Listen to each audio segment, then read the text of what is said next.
Hello everybody, welcome to my summer house, although I think the sun's going to disappear soon, so it'll be my winter house. Sorry, we're officially now into spring, although somebody should tell that to the good people of Scotland because it still feels freezing to me. However, there's two things came up just yesterday and today, and so I'll just combine them to do. It's one thing in reference to the famous Workshire lazy bastard, and the other one relating to our favourite subject, Jehovah's Witnesses and beards. So anyway, with no further ado, we'll crack on with the first thing. So anyway, if everybody's noticed my wonderful t-shirt, by the way, it's Slow Dive. It's a band I went to see Glasgow Barrowlands last week with my son. I first saw them in 1991 in the Mayfair in Glasgow, and they were absolutely fabulous. And as I was looking around the rest of the audience, only to find out that they were all my son's age or even younger, around about 17 or 18. And I thought I could potentially be some of these people's granddads. And they're probably thinking, why is Grandad here? Well, Grandad got into this band in 1991, before you were even born. Anyway, moving on. So anyway, our Workshire lazy bastard has just put this up on his YouTube. Now, I must be still a subscriber of his, and this came up on, somehow I went into YouTube. It's the first thing I bloody saw, which I was absolutely staggered at. Anyway, I'll read it to you. Hi folks, it's been a while since I've given you an update on developments behind the scenes. So here it goes. Wowee. February has been a slow month for me because I've been battling a weirdly lengthy cold flu virus which has majorly impacted my productivity. So this is obviously February, which has affected his output. In fact, if you actually go back going back way back, his output's been pretty shit for a long time now. Well, what about his output's been shit, but his overall content is absolutely dog shit. So anyway, no change in consistency or shitness there. It says, I was really hoping to get a video up today, i.e. right at the end of the month, but unfortunately, despite my best efforts, it just hasn't worked out the way I wanted. Clearly, because he's been so hard pressed by trying to hold down a full-time job and still being a parent to his children, and that's why he hasn't been able to allocate the time to producing a video. Of course, we all know he doesn't work full-time. Anyway, it doesn't work any time at all, what man about. It says, I'm therefore going to try to hit the ground running, wow, that's exciting, in March, and focus on clearing some more of the backlog of videos requested by my amazing patrons, also known as suckers, and YouTube channel members, also known as more suckers. So anyway, despite setbacks, it's still been a relatively productive start to 2024. Not really. I've assembled a new JW Watch team of passionate and knowledgeable fellow ex-JWs who can collaborate and advise on future projects. Clearly, they don't mind dealing with somebody who still wants to be the advocate, the advocate of going to standing up for the victims of child sex abuse within Jehovah's Witnesses, while at the same time paying young girls to have sex in Thailand who probably were sex trafficked and are the victims of child sex abuse. But hey, these people who have joined JW Watch obviously clearly don't mind that, the hypocrisy in dealing with something like that. Bizarrely, either they don't know or otherwise they don't care. I've also resumed work on the second edition of the Reluctant Adulterer, Apostate. See the spell talking, it's ridiculous. The second edition of the Reluctant Apostate, which will be made available simultaneously in, looking forward to this folks, so if you live in England or Germany, good stuff, you can read it, so Guten Tag. So far, we're on schedule to release both versions and hopefully an audiobook in early 2025. So you'll actually be able to, on Amazon, literally pay to hear probably his voice going, hello there. Honestly, I just hope it's somebody else doing the audio, actually doing the audio apart from him, because it is a little bit monotonous, to be honest with you. But what's it going to be in this second edition of the Reluctant Apostate? What's going to be in it? Is he actually going to go down the role that he has been committing adultery with paying women for sex for a number of years, and also that infamous trip to Thailand. Will that be discussed in there? Will it be discussed about the 12 people, including me, tried to extort money out of, and of course that ongoing court case with the Magnificent Seven? Yes, it's all quiet on the Western Front. Maybe when the new version comes out, I'll actually inform people what's going on, because apparently at the moment not a lot's going on. Apparently the court is still waiting for him to present them with records, probably documents, to just show them, no, this can't be the documents. They're probably looking at it going, no, these surely can't be documents. There must be something else. Mr. Evans, what other material is there that you say these people are defaming you? Because it's not here, mate. So anyway, and also he's resumed work on this book. So in other words, I'd love to write a book. Oh my God. I'd love to have the ability to write a book, probably about my witnessy life, or maybe my love of music. But you know what? I don't have the time. You know why? Because I work full time. And I go on holiday next week, and when I come back, that's all my Saturdays and Sundays for the next 6.5 months are out the game. I'm going to have to work every single weekend now to the end of September.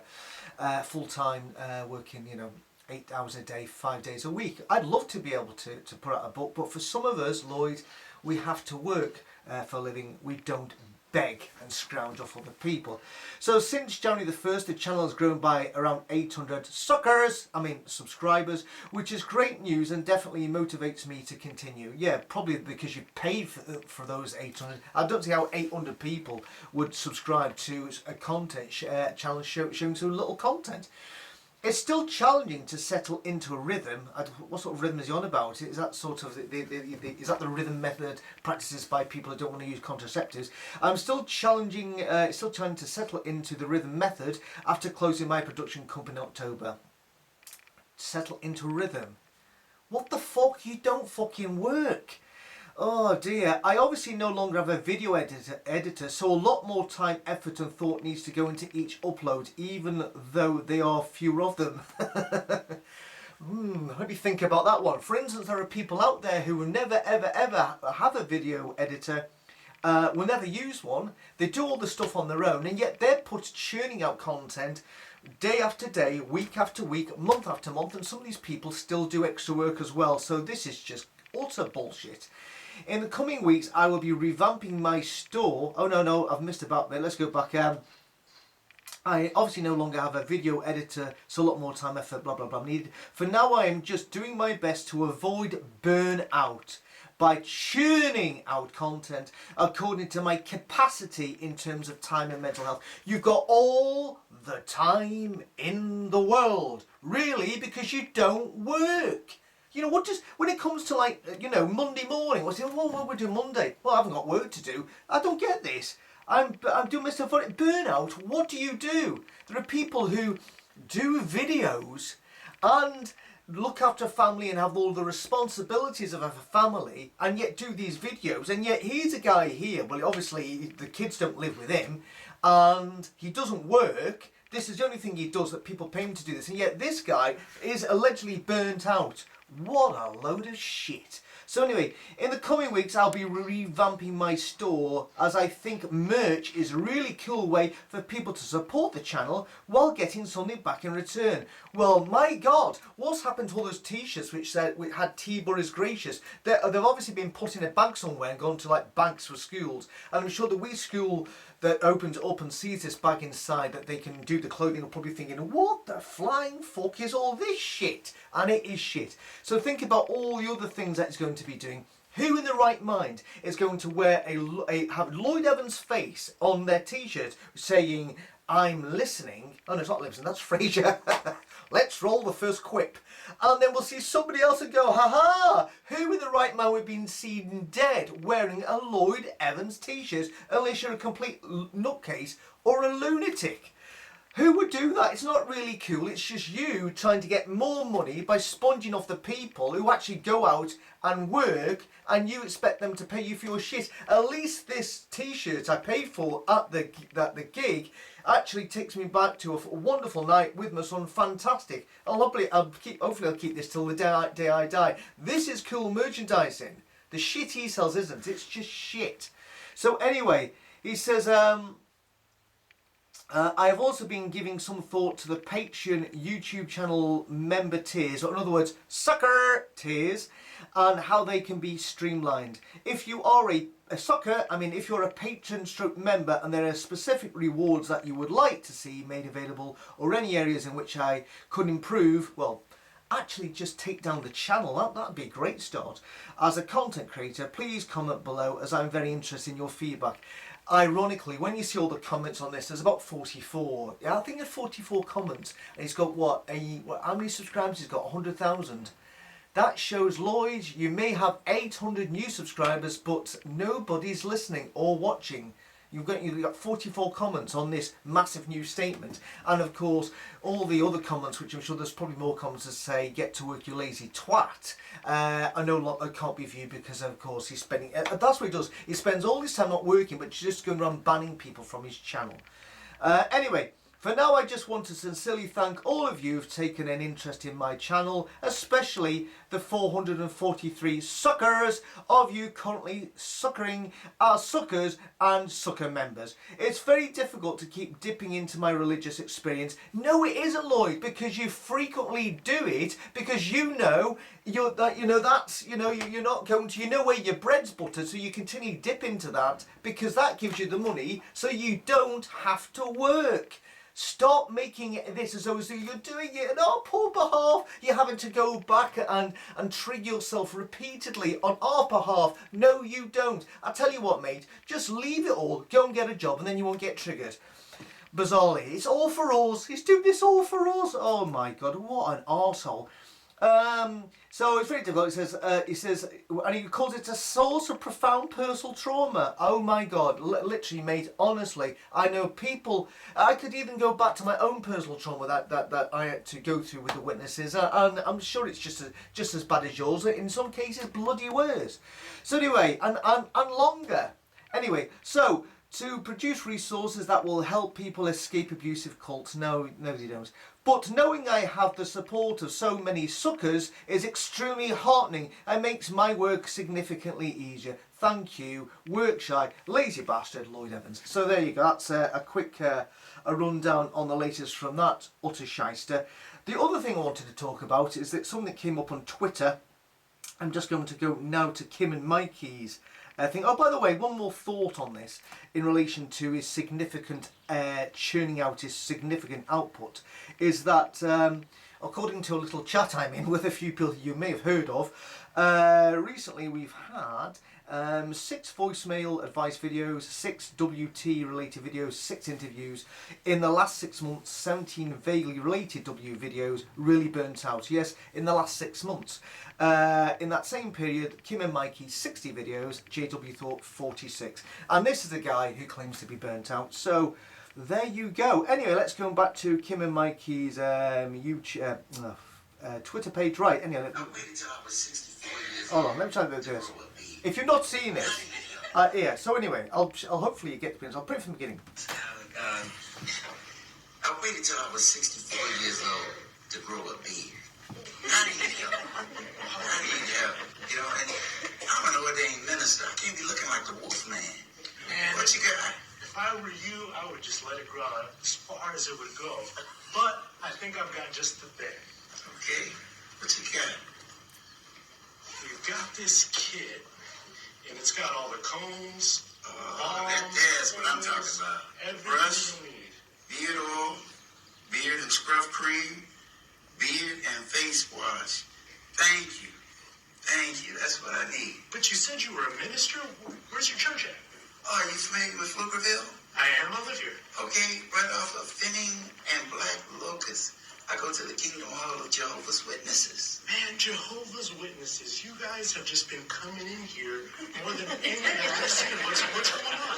Hey, Jehovah's Witness, man, we like to look good too. Nothing wrong with that. Well, they can check you out up front. Okay, hey, yeah, I see you got other customers. But listen, let me leave you this. This contact card takes you to our website. As of this morning, it was in 1,087 languages. Please take a look.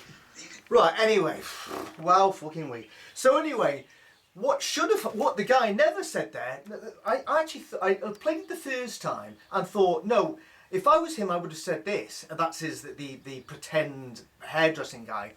But he comes out with it. He actually says, oh, recently I've had loads of you guys turning up here, right?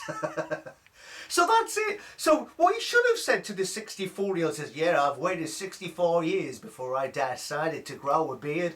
And he should have said to him, wow, you're an ordained minister for 64 years, but now you've decided to grow a beard. What's changed in your religion that all of a sudden you've decided to grow a beard at 64? How come you weren't growing one when you were like 19 and 20 and 21, and then in your 30s, and then in your 40s, and then in your 50s? What's changed in your religion as a Jehovah's Witness, as an ordained minister, that you and all the rest of your chums have already all of a sudden descending on, you know, hairdressing places all around his area to say, I've just decided to grow a beard now, it's getting a little bit scruffy, I don't look like the Wolfman here, have you got anything that can keep my beard nice and trim here, you know, an appropriate length, and what have you got for me? You know, this is the elephant in the room, and they don't deal with the elephant. They actually mention the elephant, but don't explain while the elephant is there. The elephant in the room is what has changed in Jehovah's Witnesses that all of a sudden across the world, all of a sudden these guys are ordering hair products, are going to hairdressers and saying, what have you got me to keep this beard that I've just started to grow and I've just turned 70 or 64, and nobody addresses the elephant in the room. What's changed your religion? Now that would have been a good one. If the guy turned around and said, so what's changing your religion that all of a sudden you've decided, you and your mates, to grow beards? For them to explain, yeah, we've just had new light from Jehovah. What do you mean new light? Surely he's consistent with these things. Yeah, well, we've just realised that it's now socially acceptable in the world to grow beards if you're a CEO of a company or whatever, and it's all right to do that. All right, but aren't you the group that says be no part of the world, so you shouldn't be influenced by the fashions of the world? And there is the elephant in the room. It's just bizarre. Honestly, you watch that now and you just really know that it is a complete load of bullshit. Let's just leave it that way. Anyway, unfortunately, I did say when I came in that I thought the cloud was going to come over and these sunglasses, these shades be wasted time, which they are. But this Friday, boys and girls, I'm going to a place called, what's it called again? Playa Blanca in Lanzarote, and I'm just hoping for about 22 degrees of sun for a week. That would be lovely, because it's been really miserable, to be honest with you, here for the past, oh God, 4 months or so. I really need to get some sun on my face. Obviously, applying factor 30 because I don't want to get skin cancer again. Anyway, enjoy the rest of your day. I'm off to collect my euros from Tesco's. And there's a great rate. If you're going to buy some euros and you live in Britain, buy them now. The rate's really good. Right, see you later. Goodbye, and slow dive. If you've never ever heard slow dive, and if you've got an Amazon thingy bobby, ask them to play Slow Dive. Fantastic band, especially the last 2 albums. Brilliant. Bye bye.